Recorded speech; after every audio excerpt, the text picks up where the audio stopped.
Welcome back to my channel. हम बात कर रहे हैं अंडरस्टैंडिंग आईएससी मैथमेटिक्स की। हमारा चैप्टर चल रहा है एप्लीकेशन ऑफ डेरिवेटिव और हम कर रहे हैं एक्सरसाइज 7.8 प्रैक्टिकल प्रॉब्लम्स डिस्कस कर रहे हैं। कुछ क्वेश्चंस हम कर चुके हैं, आज हम बिगिन करेंगे क्वेश्चन नंबर 13 से। क्वेश्चन नंबर 13 में दिया है prove that the perimeter of a right angle triangle. Right angle triangle है तो बना लेते हैं राइट एंगल ट्रायंगल। ये राइट एंगल ट्रायंगल बना लिया ऑफ गिवन हाइपोटेन्यूज, यानी कि ये जो हाइपोटेन्यूज वाली साइड है, जो 90 डिग्री के सामने वाली साइड होती है, इसे हम हाइपोटेन्यूज कहते हैं। ये हमारा कांस्टेंट है, गिवन है हमें पहले से ही। हमें प्रूव करना है कि इसका पेरीमीटर, इस ट्रायंगल का पेरीमीटर सबसे ज़्यादा मैक्सिमम होने वाला है जब ये ट्रायंगल आइसोसेलेस होगा। और राइट एंगल ट्रायंगल आइसोसेलेस तभी होता है जब ये साइड इस साइड के इक्वल होती है। तो इस साइड को ले लेते हैं ए, इस साइड को ले लेते हैं बी। इस क्वेश्चन को करने के लिए एक छोटी सी ट्रिक अपनाते हैं। क्या करते हैं, इस एंगल को थीटा ले लेते हैं। अब यहाँ से अगर आप देखें, एच हमारे पास ये कांस्टेंट रहने वाला है। फ्रॉम फिगर ए की वैल्यू अगर आप देखें तो ए को हम लिख सकते हैं एच कॉस थीटा। और कैसे, ये हमने कंपोनेंट ले लिया है। अगर आपने ये चीज़ फिजिक्स में अभी नहीं पढ़ी है तो आप एक काम करिए, यहाँ पे देखिए कॉस थीटा की वैल्यू, कॉस थीटा होता है बेस अपॉन हाइपोटेन्यूज। बेस है ए, हाइपोटेन्यूज है एच, तो यहाँ से ए की वैल्यू आ जाएगी एच कॉस थीटा। नहीं तो एक शॉर्ट ट्रिक है, जहाँ पे भी ये थीटा आपको दिखेगा, अगर आपको एच का कंपोनेंट लेना है ए साइड पे तो ये हो जाएगा एच कॉस थीटा। उस तरफ हम कॉस फंक्शन लगाते हैं और दूसरी साइड हम साइन फंक्शन लिखते हैं। तो ये हो जाएगा, यहाँ पे देखिए साइन थीटा की वैल्यू, तो ये हो जाएगा परपेंडिकुलर अपॉन हाइपोटेन्यूज, ये हो जाएगा b अपॉन एच, यानी कि b की वैल्यू आ जाएगी h साइन थीटा। ये आ गया हमारे पास। इसके बाद हमें क्या करना है, पेरीमीटर निकालना है। तो यहाँ पे हम पेरीमीटर का अगर फॉर्मूला देखें तो पेरीमीटर कितना होता है, perimeter p is equals to h plus a plus b। तीनों साइड के सम को ही हम पेरीमीटर कहेंगे। यहाँ पे लिख लेते हैं, ये हो जाएगा h प्लस यहाँ पे h cos theta plus H sine theta. अगर हम यहाँ पे देखें तो यहाँ पे है एच जो कि कांस्टेंट है और थीटा। अब हम कहेंगे कि पेरीमीटर जो है वो थीटा पे डिपेंड कर रहा है। कैसे, क्योंकि एच कांस्टेंट है तो मान लेते हैं हमारा ट्रायंगल ऐसे भी बन सकता है। ये 10 सेंटीमीटर है मान लेते हैं एग्जाम्पल के तौर पे, हम इसे ऐसे भी तो बना सकते हैं। और अगर हम यहाँ पे भी ये 10 सेंटीमीटर ही रहने वाला है, हम इसे ऐसे भी बना सकते हैं। तो ट्रायंगल बदल रहा है थीटा के साथ, पर हाइपोटेन्यूज हमारा कांस्टेंट है। यहाँ पे हम लिख सकते हैं D P upon D theta. H constant है तो इसका डिफ्रेंसिएशन 0। यहाँ पे एच कॉस थीटा का डिफ्रेंसिएशन हो जाएगा माइनस साइन थीटा, और यहाँ पे एच साइन थीटा का डिफ्रेंसिएशन कॉस थीटा। यहाँ पे लिख लेंगे D two P upon D theta square, ये हो जाएगा माइनस एच साइन थीटा का differentiation cos theta plus H cos theta का डिफ्रेंसिएशन माइनस साइन थीटा। अब हमें देखना है कि पेरीमीटर कब मैक्सिमम या मिनिमम हो सकता है। तो उसके लिए हम क्या करेंगे, हम पुट करेंगे D P upon D theta is equals to 0। This implies यहाँ पे minus H sine theta plus H cos theta is equals to 0। यहाँ से एच कॉमन ले लें तो ये जाएगा cos theta minus sine theta is equals to 0। अब क्योंकि एच 0 नहीं हो सकता, हाइपोटेन्यूज 0 नहीं हो सकता है, तो इसका मतलब है cos theta minus sine theta ही 0 रहा होगा। इसका मतलब है cos theta is equals to sine theta होगा। तो यहाँ से अगर हम देखें तो sine theta upon cos theta हो जाएगा टैन थीटा, और टैन थीटा की वैल्यू होगी यहाँ पे 1 के इक्वल। तो इससे हम थीटा की अगर वैल्यू निकालें तो ये जाएगा टैन इनवर्स 1, यानी कि पाई बाय 4। अब हम चेक करेंगे कि क्या theta is equal to pi by 4 पे D two P upon D theta square less than 0 आता है या ग्रेटर देन 0। तो यहाँ पे लिखेंगे at theta is equal to pi by 4 D two P upon D theta square कितना हो जाएगा, माइनस एच कॉमन ले लेते हैं, ये हो जाएगा cos pi by 4 minus sine, sorry minus common ले लेंगे तो प्लस साइन पाई बाय 4। तो हो जाएगा माइनस एच, ये है 1/√2 प्लस 1/√2। इसे सॉल्व करें तो हो जाएगा माइनस एच, यहाँ पे ऐड हो जाएगा तो हो जाएगा 2/√2। इसे हम लिख सकते हैं -√2h। अब h जो है वो साइड है, वो लेंथ है, तो निगेटिव नहीं हो सकती है। इसका मतलब है ये लेस देन 0 है, क्योंकि यहाँ पे एक माइनस का साइन है। तो यहाँ पे लिख देंगे this implies p is maximum when theta is equals to π/4। तो यहाँ जब थीटा π/4 था तो p मैक्सिमम हो, यानी कि a is equals to, a हमने लिया था cos थीटा यानी कि cos π/4, ये आ जाएगा 1/√2, सॉरी h भी था यहाँ पे, तो h/√2, और b is equals to h sine π/4, तो हो जाएगा h/√2, यानी कि a is equals to b आ गया यहाँ से, और a is equals to b का मतलब है the triangle is isosceles and hence proved, and this will be your answer। 14 हमें दिया है कि दो साइड्स एक ट्रायंगल के हैं A और B, और उन दोनों के बीच का एंगल है थीटा। हमें नहीं दिया है कि ये राइट एंगल ट्रायंगल है या नहीं। तो ये A साइड और ये B साइड, ये इस साइड की लेंथ A है, इस साइड की लेंथ B है, इन दोनों के बीच का एंगल थीटा है। हमें निकालना है वैल्यू ऑफ थीटा जब एरिया होगा इस ट्रायंगल का मैक्सिमम।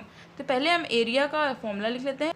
एरिया ऑफ ट्रायंगल कितना होता है, वो होता है हाफ AB साइन थीटा, ये फॉर्मूला होता है एरिया का। अब इसके बाद अगर हम देखें, अगर हमें एरिया दे दिया गया है, ए और बी जो है वो कांस्टेंट रहेंगे, दो साइड हमें दिए हुए हैं ए और बी, ये कांस्टेंट है। हमें थीटा की वैल्यू ऐसी निकालनी है जब एरिया हमारा मैक्सिमम हो।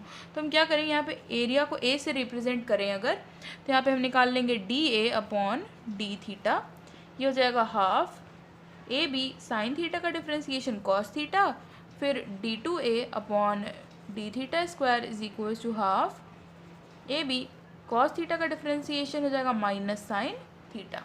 ये लिख लिया। इसके बाद हमें क्या करना है, यहाँ पे लिख देंगे now DA/d theta is equals to 0, जिसका मतलब है half AB cos theta is equals to 0। अब ना हाफ 0 के इक्वल हो सकता है, ना A ना B, क्योंकि A और B दोनों ही पॉजिटिव लेंथ्स हैं, लेंथ कभी भी नेगेटिव नहीं होती है, 0 नहीं होती है, तो ये 0 नहीं है, इसका मतलब है कॉस थीटा ही 0 रहा होगा। तो लिख लेते हैं cos theta is equals to 0। अब कॉस थीटा 0 होने का मतलब है कि थीटा की वैल्यू होगी π/2। इसके बाद हम क्या करेंगे, हम चेक करेंगे क्या थीटा इज इक्वल्स टू π/2 पे एरिया मैक्सिमम है या मिनिमम। यहाँ पे लिख लेंगे at theta is equals to π/2 d2a/d theta square is equals to minus half AB sine π/2। Sine π/2 होता है 1, ये आया half AB। Half AB negative है, लेस देन 0 होगा, पर ध्यान क्या देना है कि हाफ AB इसलिए निगेटिव है क्योंकि A और B हमेशा पॉजिटिव होने वाले हैं। यहाँ पे लिख देंगे since A is greater than 0, B is greater than 0, दोनों लेंथ्स है तो ग्रेटर देन 0 होंगे, इसीलिए minus half AB less than 0 है। तो यहाँ से हम कंक्लूड करेंगे कि A is maximum when theta is equals to π/2। यहाँ पे लिख लेंगे maximum area is equals to A is equals to half AB, यहाँ पे रख देंगे साइन π/2, यानी कि half AB, and this will be your answer. In right angle triangle with constant area, एक राइट एंगल ट्रायंगल बना लेते हैं, इसका कांस्टेंट एरिया A है। उसके बाद क्या है, प्रूव करना है कि जो इसका हाइपोटेन्यूज h होने वाला है वो लीस्ट होने वाला है जब ट्रायंगल आइसोसेलेस है, यानी कि ये दोनों साइड्स इक्वल होंगी। तो इस क्वेश्चन को भी हम बिल्कुल वैसे ही करने वाले हैं जैसे हमने क्वेश्चन नंबर 13 किया है। यहाँ पे हम लिख देंगे area of triangle is equals to कितना होता है, हाफ टाइम्स ऑफ AB। यहाँ पे भी इसे A इसे B ले लेते हैं, ये थीटा ले लेते हैं। तो यहाँ से from figure A is equals to, आपको बताया था H जिधर थीटा होता है, अगर उधर साइड में हम कॉम्पोनेंट लेते हैं राइट एंगल ट्रायंगल में तो वो होता है कॉस वाला, तो हो जाएगा H कॉस थीटा, और B is equals to H sine theta. अगर आपको ऐसे समझ में नहीं आ रहा है तो जैसे हमने क्वेश्चन नंबर 13 में किया था वैसे भी आप लिख सकते हैं। तो ये आ गया, हमें दिया है कि ये एरिया जो है, ये जो A है ये कांस्टेंट है। तो यहाँ से हम देख लेंगे now A is equals to half, A की जगह ये पुट करें तो हो जाएगा H कॉस थीटा और बी की जगह पुट करें तो हो जाएगा एच साइन थीटा। तो ये हो जाएगा H square upon 2 sine theta cos theta. अब यहाँ पे एच स्क्वायर का वेरिएशन हमें निकालना है। ए हमारा कांस्टेंट है, ये एच किस पे डिपेंड करेगा, ये एच थीटा पे डिपेंड करेगा। हम कह रहे हैं कि एरिया कांस्टेंट रहे, तो हमारा फिगर ऐसा भी हो सकता है, हमारा फिगर ऐसा भी हो सकता है, पर हमारा फिगर जैसा भी रहेगा हमारा मेन मोटो रहेगा कि इसका एरिया सेम रहे। ये तो छोटा हो गया, कुछ इस तरह से बनेगा। हमारा थीटा बदलेगा तो हमारे ट्राइंगल का एरिया भी बदलेगा। तो यहाँ पे मैं क्या करने वाली हूँ, इसे थोड़ा इजी करने के लिए 2 से मल्टीप्लाई और डिवाइड करने वाली हूँ। यहाँ पे देखते हैं 2 से मल्टीप्लाई और डिवाइड कर दिया तो ये हो गया 2 साइन थीटा कॉस थीटा, यानी कि ये हो गया H square by 4 sine 2 theta. अब ये थोड़ा इजी हो जाएगा डिफ्रेंशिएट करने के लिए, लेकिन हम ए को तो डिफ्रेंशिएट कर नहीं सकते क्योंकि ए तो एक कांस्टेंट वैल्यू है। उन्होंने कहा है कि एरिया कांस्टेंट है, तो हम एच स्क्वायर की वैल्यू निकाल लेते हैं क्योंकि हमें एच स्क्वायर पे चेक करना है कब एच मैक्सिमम होगा या मिनिमम। तो एच स्क्वायर की वैल्यू आ जाएगी 4a अपॉन साइन 2 थीटा, यानी कि 4a कोसेक 2 थीटा। यहाँ से आप देख सकते हैं कि एच स्क्वायर की वैल्यू ये आई। अब अगर एच स्क्वायर मैक्सिमम होगा तो एच भी मैक्सिमम होगा, अगर एच स्क्वायर मिनिमम आएगा तो एच भी मिनिमम आएगा। यानी कि हम एच की वैल्यू ना निकाल के अगर सिर्फ एच स्क्वायर के ऊपर चेक कर लें तो भी हमारा काम चल जाएगा। एच वैसे भी एक लेंथ है तो पॉजिटिव ही रहेगा। तो यहाँ पे निकाल लेते हैं D H square upon D theta. तो ये हो जाएगा 4a क्योंकि ये कॉन्स्टेंट है। कोसेक 2 थीटा का डिफ्रेंसिएशन हो जाएगा minus cosec 2 theta cot 2 theta और यहाँ पे एक 2 चेन रूल से। इसको एक बार फिर से डिफ्रेंशिएट करेंगे, ये हो जाएगा d2h square upon D theta square. ये एच स्क्वायर सिर्फ इसके साथ है, इसे ब्रैकेट में चाहे तो आप लिख सकते हैं। तो हो जाएगा -8a common, first function cosec 2 theta cot 2 theta, second function इसका डिफ्रेंशिएशन हो जाएगा कोसेक स्क्वायर थीटा, यहाँ पे लिख लेते हैं कोसेक स्क्वायर 2 थीटा और यहाँ पे एक 2, इस 2 थीटा का डिफ्रेंसिएशन, एक माइनस का साइन भी आएगा यहाँ पे, plus second function cot 2 theta, first function का डिफ्रेंसिएशन ये हो जाएगा कोसेक 2 थीटा कॉट 2 थीटा, इस 2 थीटा का डिफ्रेंसिएशन 2, एक माइनस का साइन आएगा, ब्रैकेट क्लोज। थोड़ा सा सिंप्लीफाई कर लें, माइनस साइन कॉमन ले लें और ये 2 भी कॉमन ले लें तो हो जाएगा 16a। यहाँ पे चाहें तो हम कॉमन ले सकते हैं कोसेक 2 थीटा, तो हो जाएगा कोसेक 2 थीटा। यहाँ पे बचेगा हमारे पास कोसेक स्क्वायर 2 थीटा, यहाँ पे बचेगा प्लस, यहाँ पे बचेगा कॉट स्क्वायर 2 थीटा। इसे इतने पे ही छोड़ देते हैं क्योंकि इसमें हमें सिर्फ वैल्यू ही पुट करके चेक करना होगा। यहाँ पे पुट कर देंगे now D H square upon D theta is equal to 0, यानी कि 8a माइनस 8a जो कि कांस्टेंट है, फिर cosec 2 theta cot 2 theta is equal to 0। इसको सिंप्लीफाई करके देखें तो ये जगह -8a कोसेक 2 थीटा को लिख सकते हैं 1 अपॉन साइन 2 थीटा और कॉट 2 थीटा को लिख सकते हैं cos 2 theta upon sine 2 theta is equal to 0। यहाँ से अगर आप देखें तो ये हो जाएगा, ये पूरा टर्म इधर चला जाएगा तो 0, ये 8a इधर चला जाएगा तो 0, तो यहाँ पे हमारे पास बचेगा cos 2 theta is equal to 0। इसका मतलब है 2 थीटा की वैल्यू हो सकती है π/2 के इक्वल, यानी कि हम कह सकते हैं कि थीटा की वैल्यू हो सकती है π/4 के इक्वल। तो हम π/4 पे चेक कर लेते हैं, यहाँ पे लिखेंगे at theta is equal to π/4। हम चेक करेंगे d2h square upon D theta square की वैल्यू, ये 16a यहाँ कॉमन, यहाँ पे हमारे पास cosec square 2,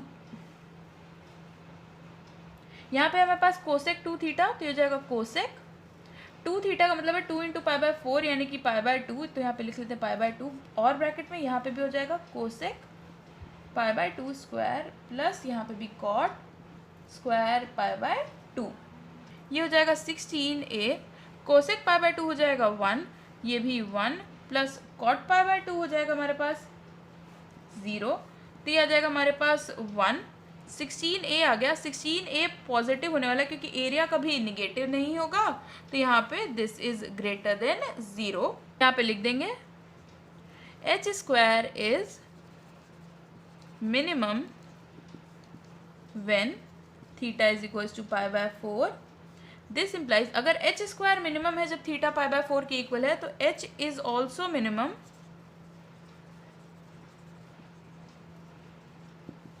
when theta is equal to pi by 4। हमें प्रूव करना है कि ये एक आइसोसेलेस ट्रायंगल होगा। तो हमने ए की वैल्यू ली थी एच कॉस थीटा, थीटा की जगह रखेंगे पाई बाय 4, ये हो जाएगा एच अपॉन रूट 2। बी की वैल्यू ली थी एच साइन थीटा, थीटा की जगह पाई बाय 4, ये हो गया एच अपॉन रूट 2। यहाँ से देखें तो ए और बी की वैल्यू सेम आई। This implies A is equal to B. इसका मतलब क्या है, the triangle is isosceles and this will be your answer.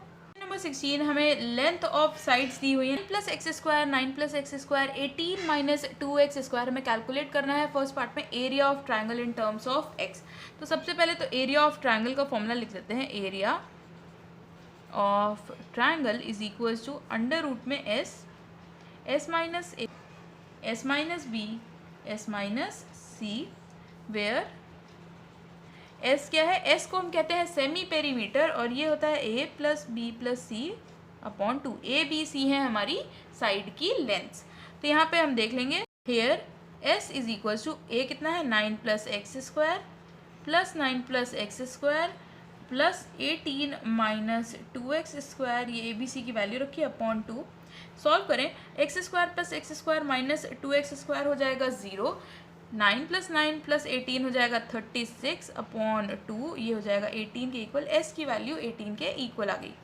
इसमें पुट कर दें तो यहाँ पे लिखेंगे area A is equal to, therefore लगा देंगे, therefore area A is equal to under root में 18 माइनस ए की वैल्यू है 9 + x स्क्वायर, ये माइनस x स्क्वायर हो जाएगा।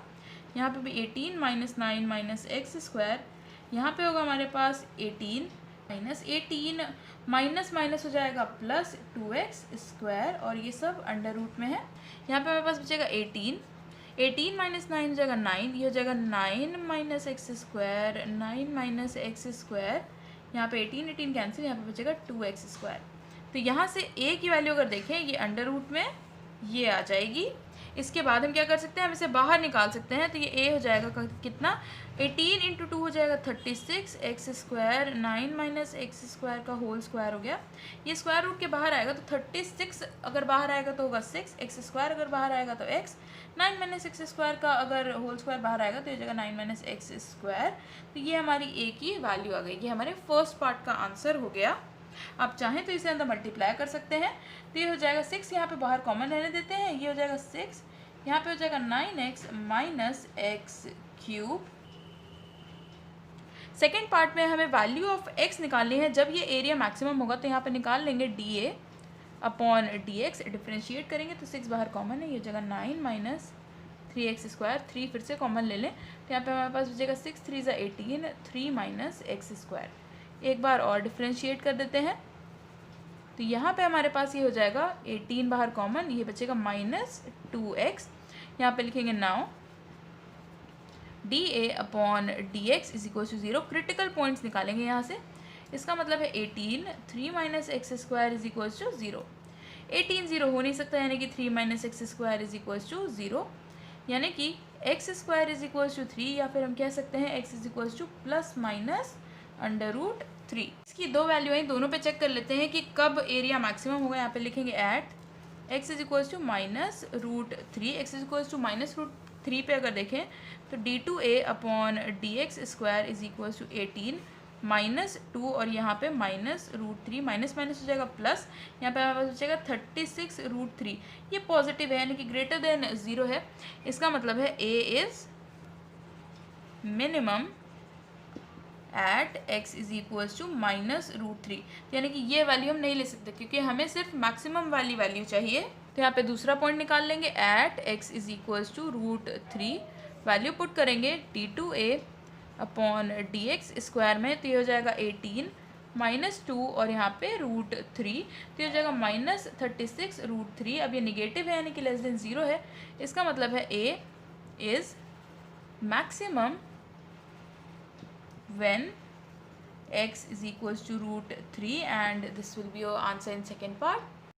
Question number 17. The perimeter of a triangle is 8. If one of the sides is 3, what are the lengths of the other sides for the maximum area of a triangle? तो इसके लिए perimeter दिया हुआ है, तो यहाँ पे लिख देते हैं let the sides of triangle B, A, B and C, 3 sides हैं, तो हमारा जो पेरीमीटर होने वाला है यहाँ पे लिख लेते हैं perimeter P is equals to A plus B plus C होने वाला है।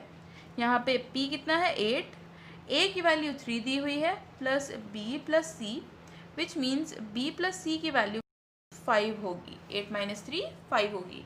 तो यहाँ पे क्या हो जाएगा, what are the lengths of the other sides for maximum area of triangle. तो यहाँ पे लिख लेते हैं area of triangle. Area of triangle किससे दिया जाता है, S minus A, S minus B, S minus C. इसमें वैल्यूज पुट कर देते हैं।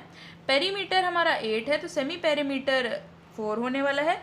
यहाँ पे साइड में लिख लेंगे here S is equals to 8/2 which is equals to 4 centimetre, वो इसमें पुट कर देंगे। एरिया को ए से रिप्रेजेंट करें तो √4, 4 माइनस 3, ए को हमने 3 लिया है, यहाँ पे 4 माइनस बी और यहाँ पे 4 माइनस सी।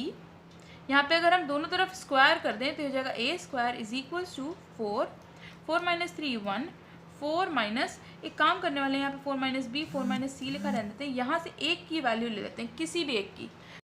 यहाँ हमने b की वैल्यू ली तो वो आ जाएगी 5 माइनस सी, तो वो हम इसमें पुट कर देंगे। तो A square is equal to 4 minus 5 minus C हो जाएगा, यहाँ पे 4 माइनस सी। इसे सिंप्लीफाई करें तो ये कितना हो जाएगा, 4 बाहर है, 4 minus 5 minus 1, minus minus plus, तो ये जाएगा सी माइनस 1 और ये हो जाएगा 4 माइनस सी।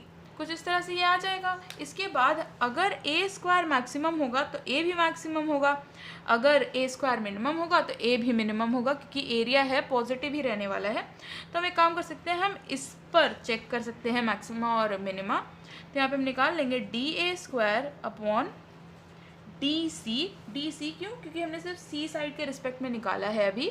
तो यहाँ पे अगर हम देखें तो 4 कांस्टेंट है, फर्स्ट ब्रैकेट ऐसे ही लिखेंगे फर्स्ट फंक्शन, सेकंड फंक्शन को डिफरेंशिएट करेंगे -1 आएगा, प्लस सेकंड फंक्शन लिखेंगे, फर्स्ट फंक्शन को डिफरेंशिएट करेंगे।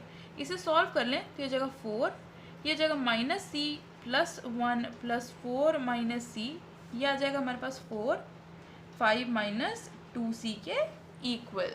इसके बाद हम निकालेंगे d2a square upon dc square, ये आ जाएगा 4, इसका डिफ्रेंसिएशन -2, ये आ जाएगा -8 के इक्वल। इसके बाद लिखेंगे now dA square upon DC is equals to कितना है, 0 हमें लेना है क्रिटिकल पॉइंट्स के लिए। तो यहाँ पे कितनी वैल्यू हमें दी हुई है, ये हो जाएगा 4 5 - 2c इज इक्वल्स टू 0। 4 0 हो नहीं सकता, यानी कि 5 - 2c इज इक्वल्स टू 0। यहाँ से c की वैल्यू आ जाएगी 5/2, यानी कि 2.5 सेंटीमीटर लिख लेंगे, क्योंकि सारी यूनिट्स सेंटीमीटर में है। उसके बाद यहाँ पे चेक कर लेंगे at c is equals to 2.5, क्या हमारा d2 a square upon dc square, a square हमारा मैक्सिमम है या मिनिमम, ये आया है -8 के equal which is less than 0। इससे हमें क्या पता चला, इससे हमें पता चला a square is maximum when c is equals to 2.5 centimetre. अगर a स्क्वायर इस पे मैक्सिमम है, इसका मतलब है a is also maximum when c is equals to 2.5 centimetre. यहाँ पे आंसर लिख लेंगे द अदर साइड्स आर, पहली साइड तो 2.5 हो गई और दूसरी साइड कितनी थी, वो थी 5 - 2.5, यानी कि फिर से 2.5 centimetre, and this will be your answer.